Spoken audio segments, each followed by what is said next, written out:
यस्यो नराणां गुरुदेव नित्यं चिन्त्यो विचिन्त्यं प्रभवं सदैव आत्मोन्नति पूर्ण मदैव रूपं रक्ताकणे वां परिपूर्ण सिंधुम्। मैं योग वशिष्ठ के श्लोक से आज का प्रवचन प्रारंभ कर रहा हूं।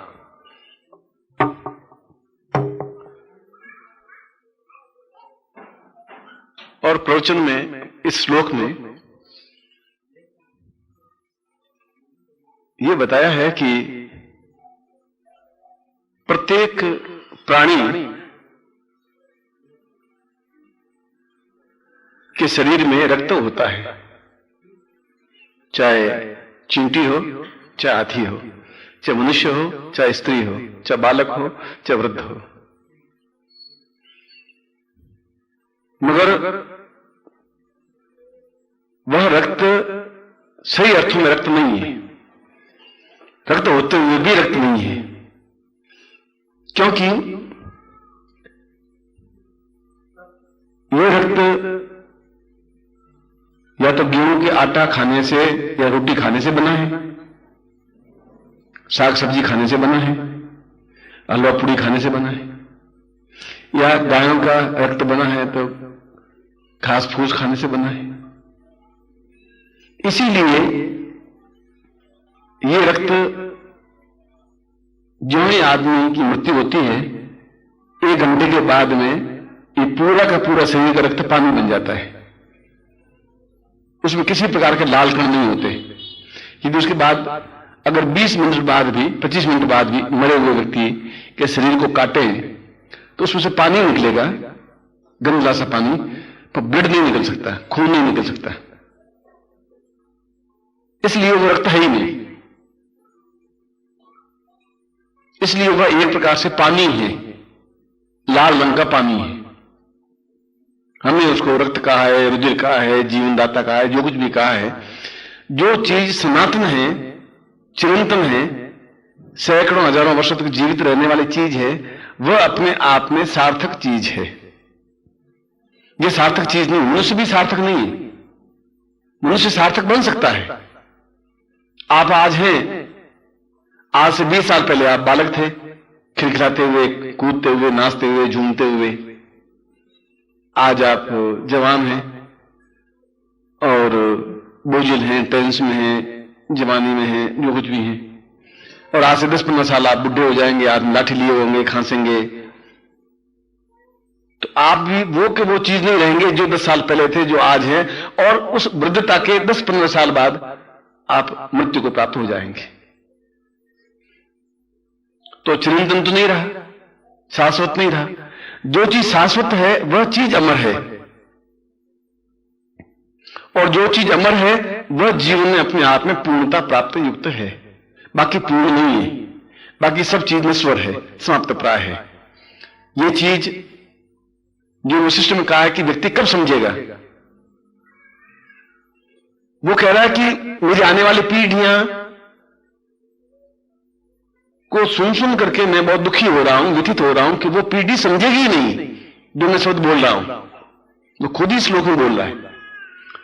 वो कह रहा है कि मैं बोल रहा हूं, शायद गुरु ऐसे उपस्थित होंगे भी जो मेरे शब्द की, मेरे अर्थ की, मेरे श्लोक की व्याख्या करेंगे भी, पर वो सुनने वाले उसका अर्थ समझेंगे नहीं, और समझेंगे तो हृदय में उतार नहीं पाएंगे, उतार पाएंगे तो अपने आप में पचा नहीं पाएंगे, पचाएंगे तो उसको शाश्वत रूप से धारण नहीं कर पाएंगे। मैं एक बार कह दिया और हमेशा के लिए जीवन में शाश्वत बन गया। आपको कोई गाली दे तो आप 2 साल तक, 3 साल तक, 5 साल तक तिल मिलाते रहेंगे कि उसने मुझे गाली दी थी, मौका आने पर बदला लूंगा। अब गाली तो एक दिन दी, मगर आप भूलते रहे उस गाली को। मैंने आपके सिर पे हाथ फेरा तो आप 4-6 महीने भूलेंगे नहीं कि गुरु जी ने मेरे सिर पे हाथ फेरा था, प्यार किया था, स्नेह किया था। यह चीज 6 महीने तक के लिए शाश्वत हुई, वो गाली 5 साल के लिए शाश्वत हुई। तो मनुष्य शरीर शाश्वत है नहीं, और जो नाशवान है उसका मोह करना व्यर्थ है। उस नाशवान का क्या, मरने के बाद में आपकी बहुत अधिक प्रेमिका, इतनी अधिक प्रेमिका कि इसके बिना रह नहीं सके हम, या आपका बहुत अधिक प्रेमी, या आपका बहुत अधिक पति कि हम इंतजार करते थे 5:30 बज गए, 6 बज गए, ऑफिस से आने वाले हैं, आए नहीं, और वो आवे तो वो कहे कि मैं आधा घंटा भी वेट करती हूं तो बहुत दुखी होती हूं, मैं रह नहीं पाती हूं, मैं आपके बिना 1 मिनट भी नहीं रह सकती, मेरे प्राण चले जाएं मगर अब आधा घंटा होता दिल धक धक करने लग जाता है, कहीं मेरे पति का एक्सीडेंट नहीं हो गया। और पति बहुत खुश होता है कि ये कितनी अधिक इन्वॉल्व है मुझसे, मेरा अधिक कितना अधिक प्यार करती है। और फिर आप मर जाते हैं, मान लो कोई मर जाता है, तो वो आधे घंटे तक फिर किसका वेट करती है? वो तो कहती है मैं आधे घंटे बाद मर जाऊंगी। आप आधे घंटे तक नहीं देखती हो तो ऐसा लगता है जैसे मर जाऊं मैं। वो तो फिर 2 साल, 3 साल, 5 साल, 10 साल जीवित रहती है वो। तो फिर उसके शब्द सही कहां है? वो शाश्वत शब्द कहां है? जो आधे घंटे तक भी नहीं रह पाती थी वो 5 साल तक जीवित रहती है, और 5 साल में घर में शादी भी होगी, घर में हलवा भी पकेगा, घर में अच्छा खाना भी बनेगा और वो खाएगी भी। तो फिर जो 15 मिनट भी नहीं रह पाती थी वो हलवा कैसे खा रही है या कैसे खा रहा है? कोई एक पुरुष के लिए या महिला के लिए नहीं कह रहा हूं। इसका मतलब ये संबंध भी शाश्वत नहीं है। ये संबंध केवल एक दूसरे को प्रसन्न करने के लिए या एक दूसरे को सही अर्थ में गुमराह करने के लिए किए जा रहे हैं। मैं तुझे अल्लाह कहूं, तू मुझे खुदा कहे, तुम भी खुश मैं भी खुश, तूने मुझे अल्लाह कह दिया मैं खुश, भाई मैं अल्लाह बन गया, मैं तुझे खुदा कह दूं। पर मेरे खुदा कहने से आप खुदा नहीं बन सकते, तो आप मुझे अल्लाह कहें उससे मैं अल्लाह नहीं बन सकता। इसलिए ये शब्द जो बोलेंगे आप अल्लाह और खुदा, ये मतलब मेरे लिए, अगर मान लो मैं आपके लिए, ये शाश्वत नहीं है। शब्द तो शाश्वत है अल्लाह और खुदा। इसलिए ये जो शब्द है वो योग वशिष्ठ में कहा है कि ये सब चीजें नाशवान हैं, और जीवन वह है जो शाश्वत हो, नाशवान नहीं हो। और प्रत्येक चीज शाश्वत बन सकती है। साथ में वो ये भी लाइन बोल रहा है, हर चीज शाश्वत बन सकती है यदि व्यक्ति को यह ज्ञान हो जो मैं ज्ञान देने जा रहा हूं। वो योग वशिष्ठ वाली बात, उनकी बात कह रहा हूं। अभी मैं जो मैं कहने जा रहा हूं, यदि ये करे तो हर चीज शाश्वत बन सकती है। और संसार में सबसे बड़ी चीज मनुष्य है।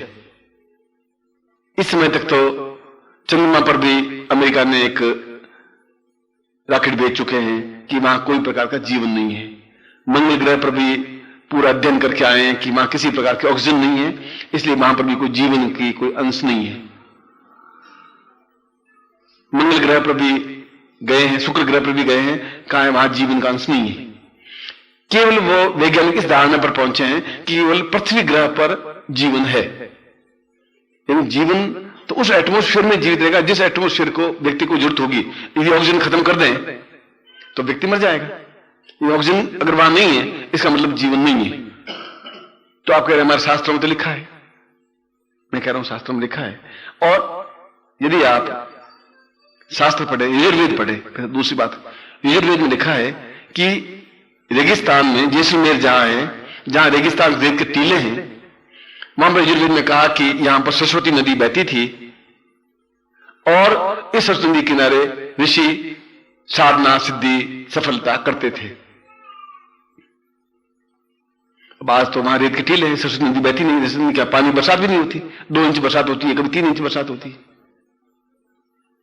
कोई टाइम वहां नदी होगी, समय परिवर्तन हुआ, भूकंप आया, भूचाल आया, जो कुछ भी आया, और वो अपने आप में कन्वर्ट हो गया।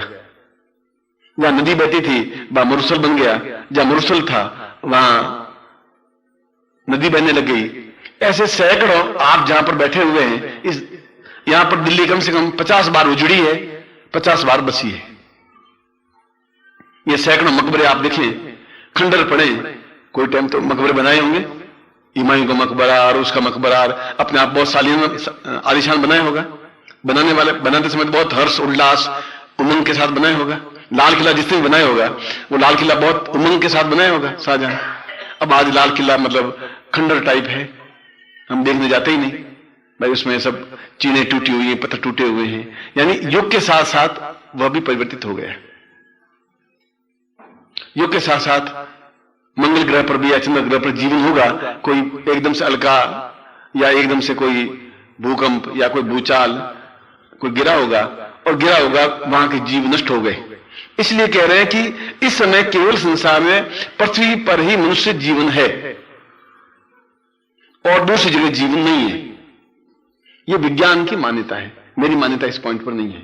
मेरी मान्यता यह है कि एक रॉकेट चंद्रमा से आए और उसमें 2 चंद्रमा के निवासी हों, और रॉकेट सहारा के रेगिस्तान में उतरे, जो 10,000 मील दूर लंबा चौड़ा रेगिस्तान है, अरब का रेगिस्तान 10,000 मील लंबा और चौड़ा। वहां पर उतर कर इधर उधर दूरबीन से देखा तो कोई आदमी नजर आया नहीं, नजर आएगा नहीं। फिर वो फिर दूरबीन से 50 मील तक देखा तो उसने कहा कि देयर इज नो मैन, यहां पर कोई किसी प्रकार का जीव जंतु जानवर कुछ नहीं है। और वहां पर रॉकेट उड़ के वापिस चंद्रमा पर जाए तो वहां के अखबारों में ये छपेगा कि पृथ्वी तल पर किसी प्रकार का कोई मनुष्य नहीं है। इट इज नॉट फैक्ट, क्योंकि वो उस जगह उतरा। अगर वो दिल्ली में उतरता तो देखता कि यहां तो भीड़ इतनी भयंकर है कि आदमी से आदमी टकराते हुए चल रहा है, पर वहां उतरा।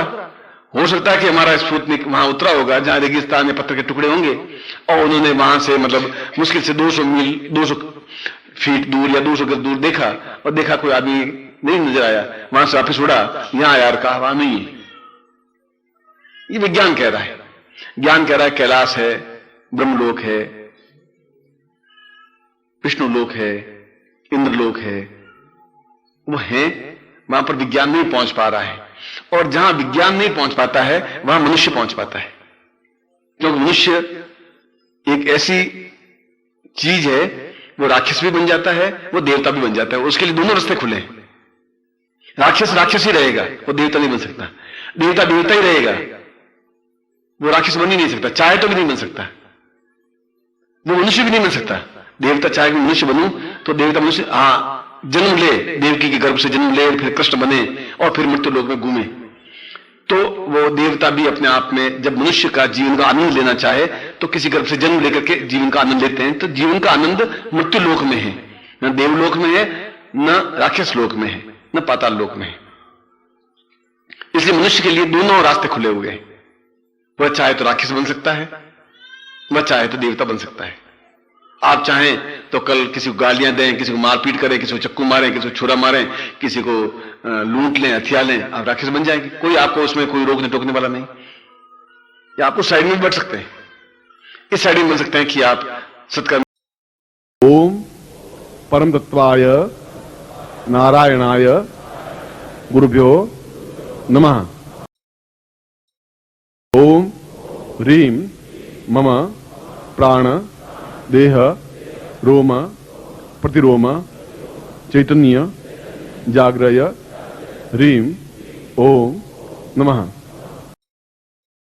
ओम भूर्भुवः स्वः तत्सवितुर्वरेण्यं